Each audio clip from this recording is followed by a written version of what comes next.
আরে ওই পাগল আমার বেগ দিয়ে বলতেছি না, ওইটা মেরে দেবো। আমি এটা কি করে ফেলেছি, ভাগো। আরে দাদা কোথায় ভাগতেছো? আরে সবাই পাগলের জন্য হয়েছে, আজকে আমি ওকে ছাড়বো না। আরে বেটা কি হয়েছে মা, তোর ভাইকে কোথাও দেখেছিস নাকি?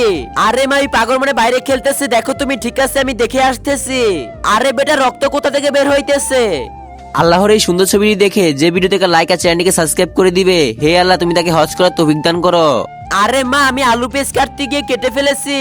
আচ্ছা ঠিক আছে, ব্যান্ডেজ করে এই কাপড়গুলো বাইরে ফেলে আয়। চালু চালু যাই, এই পাগলটাকে কবর দিয়ে সব প্রপার্টি আমার নামে লিখে নেব। শেষমেশ এই পাগল থেকে বেঁচে গিয়েছি আমি। হে আল্লাহ তুমি আমার বেটাকে ফিরিয়ে দাও। আরে এরকম ভাবে দোয়া করতেছে, মনে হয় তার ছেলে ফিরে আসবে। আমার ছেলে কোথায়? আমার মা, মা। আরে এটা কিভাবে সম্ভব? এই পাগলটা আবার কিভাবে চলে আসলো এখানে? আরে তুমি এটা ভুল কাজ করেছিলে, তার জন্য আমরা সঠিক করে দিয়েছি।